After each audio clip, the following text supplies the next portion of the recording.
The events of the past week or so have shocked the world, and the situation is still evolving and changing. These events have affected the lives of countless people in various cities across the US.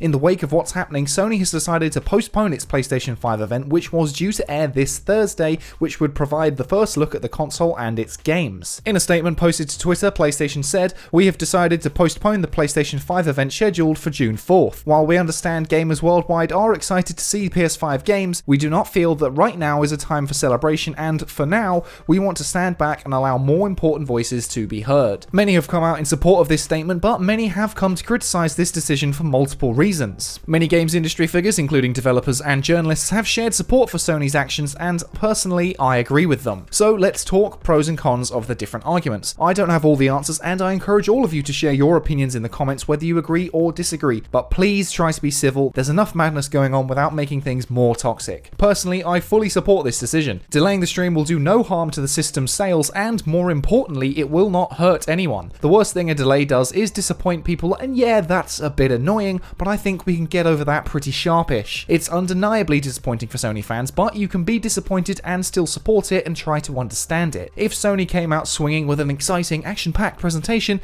that would look tone-deaf when placed next to all the more important real-world issues that are going on. However, there are several criticisms that can be leveled against Sony for this, and many of them are valid. One is that specifically because of the chaos that is happening in the world right now, the event would be a great bit of escapism and something for people to enjoy and share together. However, to that I'd say that escapism can be found anywhere, and there are many good games that came out just this year to distract you from the world outside. On the other hand, there has been a lot of negativity in the news of 2020, from the Australian wildfires, to Trump flirting with World War III, to the pandemic, so maybe an event like this is exactly what people needed to feel good just for a moment. To the more cynical among you, and I've spent much of my life being a cynical git too, this is just Sony looking at this from a marketing perspective, and you'd certainly be right since this is a business and they all think like this. Just look at all the other corporations coming out of the woodwork with generic responses that don't actually align with any of their business practices. The PS5 event won't get as many headlines while protests and riots persist, so Sony may just be tactically avoiding its event getting lost in all the noise. Hosting a reveal event during quieter period of news would theoretically result in more coverage and exposure, which can have a measurable impact on sales. However, it could also be said that running an event now would be good for coverage because it's a positive thing for the industry to rally behind. But then the flip side of that is that it would distract from what's really happening and deserves more attention. As with anything on the internet, there is a minority of idiots who are entitled and have their blinders on to everything that isn't happening in their immediate vicinity. That's not to say that all critics of this are entitled, but just look at the comments on the tweet, plenty of them are. There are also many in the comments of Sony's tweet saying that this is a US problem, so why should it matter to them? In my mind, and I think most people's minds, you have an obligation to care about atrocities that are being committed even if it's not in your country.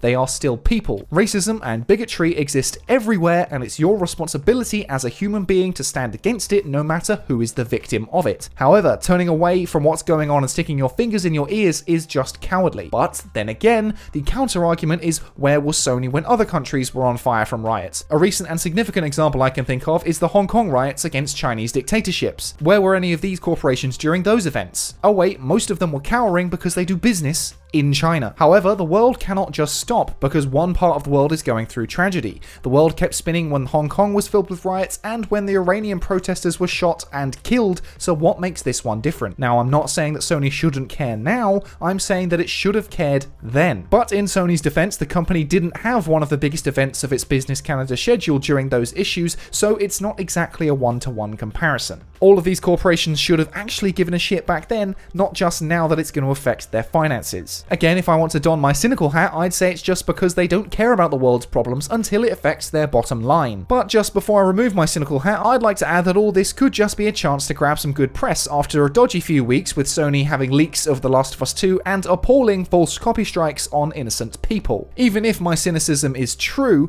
that doesn't change my belief that this is a good decision because ultimately the results are the same even if the motive is a bit murky. It doesn't help those who are disappointed that this statement is lacking any sort of time frame for when when we can expect the event to be replaced. This would be something to placate those fans, but it's a tough call to make because a new event has to be fully organised and rescheduled, which is made even harder by how tight Sony has been on leaks around the PS5. They can't tell you when the new event will be because they have no idea yet.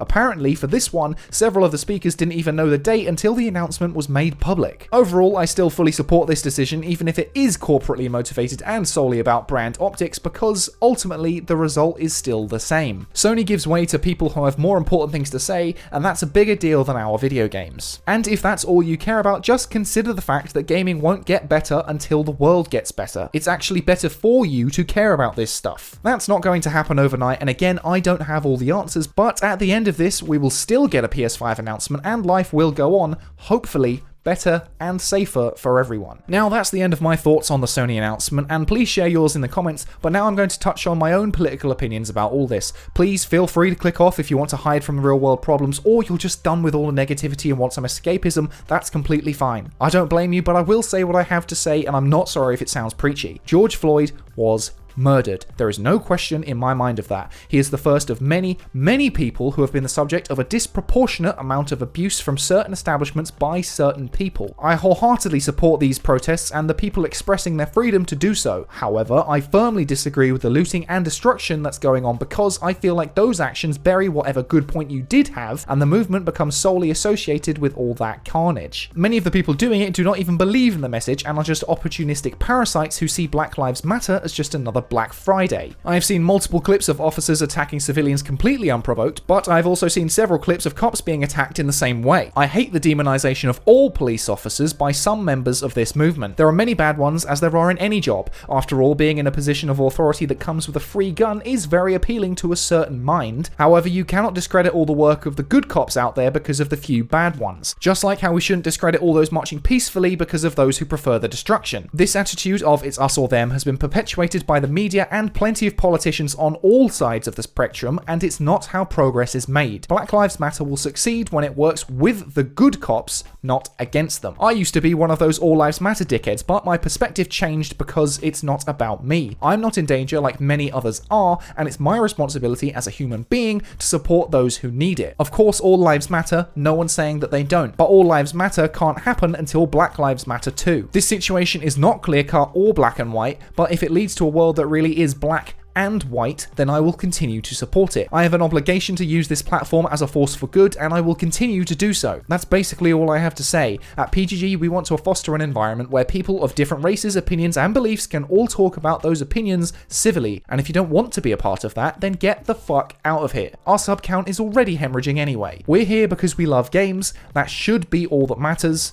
Stay safe, everyone.